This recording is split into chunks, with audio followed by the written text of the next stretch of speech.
Me, I wish Stephen A. would just left it alone. Once he addressed it, once it happened. The first time. Address it. This is what happened. He came over to me, said what he said. I want to address it now, and I'm going to be done with it. Right. Because as my grandma used to say, boy, stirring up old ish, it still smells. Shannon Sharpe wants Stephen A. Smith to let it go where his feud with LeBron James is concerned.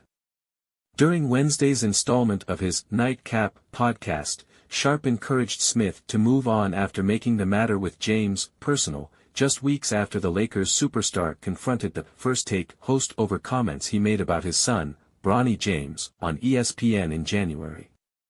"I wish Stephen A. would have just left it alone. Once he addressed it, once it happened, address it. This is what happened. He came over to me, said what he said, I'm gonna address it, and be done with it," Sharpe said of Smith's original response to the March 6 moment with James, which took place during a Lakers-Knicks clash in Los Angeles. "Because, as my grandma used to say, stirring up old ish, it still smells. So every time Stephen A. talks about it, it stirs it up again. Look, I see both sides of the equation, but Stephen A. just needs to let it go. He needs to let it go." Smith has been making the rounds discussing his feud with James amid the fallout of the face-to-face confrontation.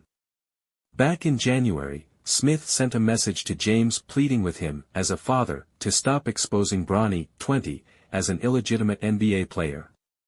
It came after Bronny went 0 for 5 with 3 turnovers in 15 minutes in a loss to the 76ers. James and Smith sparked headlines less than 2 months later over the heated courtside moment at Crypto.com Arena. On Wednesday, James spoke publicly